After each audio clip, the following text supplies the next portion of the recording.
పడింది. ఈరోజు దీని యొక్క ముఖ్య ఉద్దేశాన్ని వివరించడానికి, అదేవిధంగా భవిష్యత్తు కార్యక్రమాన్ని ప్రకటించడానికి ఈరోజు ప్రెస్ మీట్ను ఏర్పాటు చేయడం జరిగింది.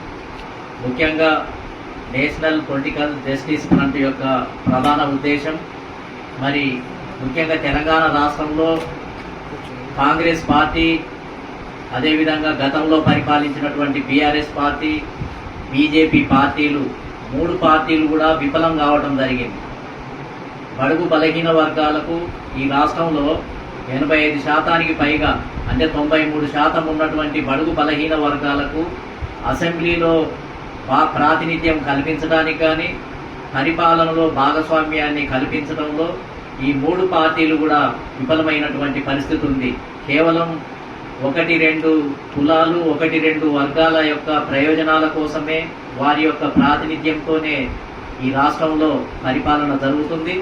గత 75 సంవత్సరాలుగా ఈ రాష్ట్రాన్ని కాంగ్రెస్ పార్టీ, అదేవిధంగా బీఆర్ఎస్ పార్టీలు పరిపాలించడం జరిగింది.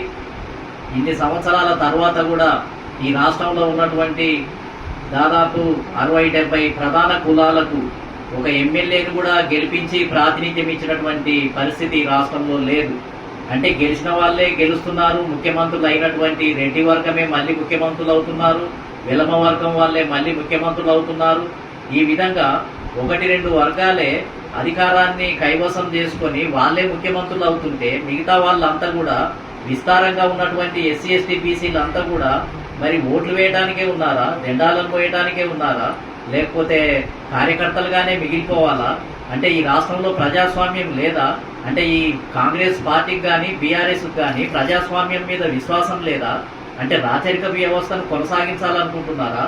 రాహుల్ గాంధీ ఏమో సోషల్ జస్టిస్ అని రోజు మాట్లాడుతుంటాడు. ఎన్నికల ముందు వచ్చేసి రాహుల్ గాంధీ, ప్రియాంక గాంధీ సామాజిక న్యాయము, అన్ని వర్గాలకు మేము భాగస్వామ్యం ఇస్తామని రోజు ఉపన్యాసాలు ఇచ్చిపోతాడు.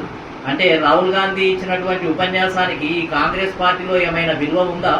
అసలు గడ్డి కోసంతా అయినా రాహుల్ గాంధీకి వాళ్ళు విలువని ఇస్తున్నారా? రాహుల్ గాంధీ చెప్పే సామాజిక న్యాయాన్ని వాళ్ళు ఏమన్నా అమలు చేయడానికి ప్రయత్నం చేస్తున్నారా? అంటే మళ్ళీ రెడ్డి వెలమ వర్గాలకు మాత్రమే కాంగ్రెస్. రాహుల్ గాంధీ ఎంత చెప్పినా, ఎంత సెక్యులరిజం గురించి చెప్పినా, ఎంత సమానత్వం గురించి చెప్పినా, ఇక్కడ ఉన్నటువంటి కాంగ్రెస్ పార్టీ 1-2 వర్గాలకే ఎమ్మెల్యే టికెట్లన్నీ పంపిణీ చేస్తుంది, వాళ్ళ పరిపాలనే కొనసాగిస్తుంది. అంటే ఇది ఏం రాజ్యం ఇది? అంటే ఎవరిని మోసం చేయడానికి చెప్తున్నారు కాంగ్రెస్ పార్టీ? అంటే